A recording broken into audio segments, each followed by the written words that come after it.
Boys, a careful lifestyle is now becoming our habitual trait, means the ongoing pattern of life has deeply influenced our behavior, thought, and emotion. But what to do? Nothing can be done much. Class 9 boys, as you know that we are slowly moving in the chapter is matter around us pure, and while studying the chapter we already have gained the knowledge of the types of solution, which is actually the solution, suspension and colloid. So I given you idea about the types of solution, and I also told you that the first type of solution is the true solution, and true solution dissolves the solute completely, and that's why it is very uniform, homogeneous, and it is transparent, etc. That has been told about the properties of the true solution. Now I am in the true solution only. I am taking another part of the true solution, which will talk about its concentration. Concentration is what? Concentration of solution is nothing much, but it is the amount of solute that is dissolved in the per unit volume of solution, is actually the concentration of solution. Means the solution has what capability to dissolve a solute will be only depend upon the its solubility.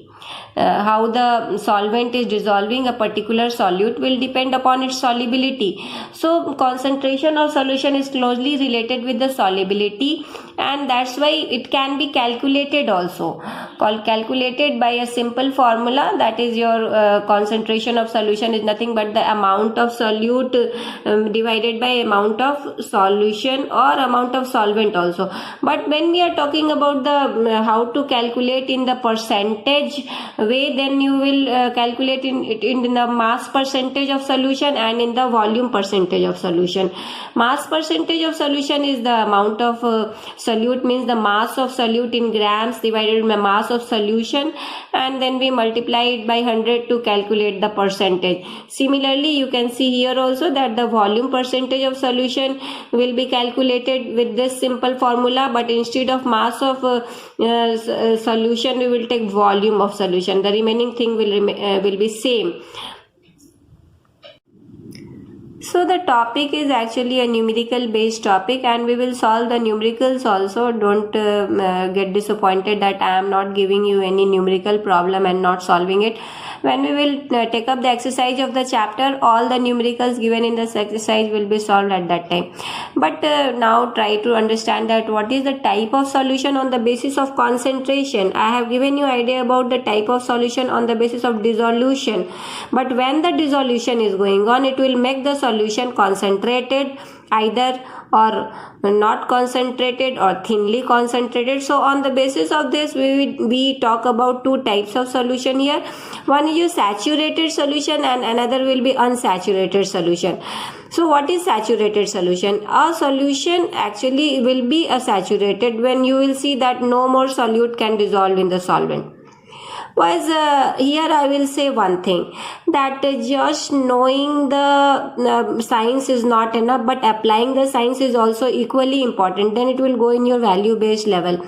So just try to perform an activity that you take a tumbler of water which will accommodate around 200 ml of water, and then you try to dissolve any solute available at your home. It can be baking soda, it can be sugar or salt, and you see that what happens. You will see that you are adding a spoon and another spoon and another spoon, and it is dissolving. But a time will come when the dissolution will get over. Means you will start seeing that although the substance is soluble that you are adding in the water, but it has started settling at the bottom. That will be a surprising fact, because this happens, and this is a true situation. It happens because any solvent, when it is taken in a fixed amount, like you have taken a tumbler of the water, will have definite ability to take the solute in it. Where solute is going in the water, why it is disappearing inside the water? It is going in the gaps available between the liquid particle that you have studied in the previous chapter also, that the particles of the matter have a space between them. So that is getting over simply. That is getting over when the solute is has occupied all the space between the particles of the liquid. Where it will go? It will go down and it will start appearing then. So that solution will be your saturated solution. And then your unsaturated solution, where the dissolution is going on smoothly, you have added the sugar, salt or whatever you are adding up, and it is disappearing, means the solution has the capacity, the solvent has the capacity to dissolve more and more solute in it, but it will also get over, but that when the time will come. But now here I am raising one question, that does solubility gets affected by the temperature? So we will see it, but let us talk about the solubility first. Solubility is nothing but it is the ability to dissolve the solute in fixed quantity of water, and to calculate the solubility, universally 100 gram of water is taken. When we try to measure the solubility of a solute in water only, why water? Because water is universal solvent. So calculate solubility, to calculate solubility only water is applicable. So 100 gram of water will be taken, and that water will be taken at the fixed temperature. Here temperature becomes a major factor to affect the solubility. Now try to understand that what will be the effect of temperature on solubility. Like you have taken the solute as a solid, and the solvent is liquid water, that I am telling you that we don't have any other option of the solvent. Then what will happen? You raise the temperature of the water, you heat the water, and the solubility will also increase, means you will be able to solve more and more solute in the higher at the higher temperature. Why? Because the temperature, with the gain of temperature, the kinetic energy of the particle will be also gained, and it will start moving apart, and the more space will be created, and in this space more solute can accommodate. Understanding it? So that is why temperature is directly proportional to solubility. But only when the solute is in the solid state, it will go in a directly proportional way. But when the solute is a gaseous substance, I have told you that in true solution you can take any state of solute. It can be solid, it can be liquid, or it can be gaseous as well. So if you have taken a gaseous solute, then the solubility will decrease with temperature. It will go descending with temperature. Why? Because as the water remains cold, it remains compactly packed, and the gases will remain trapped between the spaces, less space available in the water molecule. It will trap the gases in a better way if the temperature remains low, I mean to say. So as you heat the water, the space will getting more and more, and the gases will then escape, because it is already at a very high kinetic energy, and it is highly fluid substance. It will escape from the water, and the solubility will decrease then. Well, after giving sufficient time to a type of solution which is your true solution, I think that it is high time that I move on from the true solution and we start the next type of solution, that is your suspension. Suspension is a heterogeneous system. In the book also very clearly it is given that it is a non-homogeneous system. Means what? It is heterogeneous, where the mixing of the added substance in the water is non-uniform, and in this situation you will find that the mixture does not look transparent, but you can clearly see the added substance or solute in the mixture, and as soon as you add it, first it will make the water hazy appeared, and then it will make the layers in the water, means it will start settling down in the water.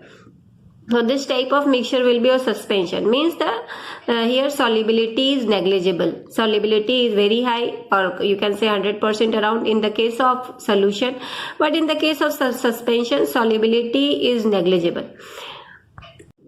Now try to understand what are the properties of suspension. Like you know that what are the properties of true solution, that it is homogeneous, it is transparent, it cannot get filtered because the filtration is not the right method of separation. But here you will see little diverse properties. Suspension is a heterogeneous mixture because the dissolution doesn't take place, and we can see the particles of the solute from our naked eye. They are quite visible. Apart from that, the particles of suspension settle at the bottom, and that's why the layering is done in the water, and that makes when you will take a stirrer and you will mix the suspension, then what will happen, that the settled particles will again mix up in the mixture and it will start looking differently. and then you leave it for some time again undisturbed, then it will again settle at the bottom and it will start looking differently. Means the mixture is changing its appearance time to time. It means that it is no more a stable mixture. Stability is that property due to which the mixture does not change its appearance by setting or stirring, but by setting and stirring it is changing its appearance. So the stability is not found. It is an unstable mixture. It is an unstable system. Then it can be successfully separated by using a very simple method of separation, that is a filtration. Why? What is filtration? Try to understand. Filtration is that method of separation in which we can separate an insoluble substance from the solvent. Insoluble substance here is the added substance which does not get dissolved, and that is obtained over the filter paper, and the liquid which is solvent, it is collected at the bottom. The substance which is obtained on the filter paper is called residue, and the liquid which is obtained in the beaker is called supernatant liquid. Suspension can scatter the beam of light, means it will display Tyndall effect. But again, I am saying that keep the Tyndall effects say for my another class, when I will take whole soul at a single topic, that is your colloids. Colloids will be the best type of solution to understand the scattering of beam of light. So today we have tried to see what is suspension. Now I am giving you some examples of suspension. You can also give it yourself also, that the mixture of sand, water, mixture of milk of magnesia, which is the magnesium hydroxide, also is a kind of fine suspension. Mixture of soil and water, etc. are suspensions only.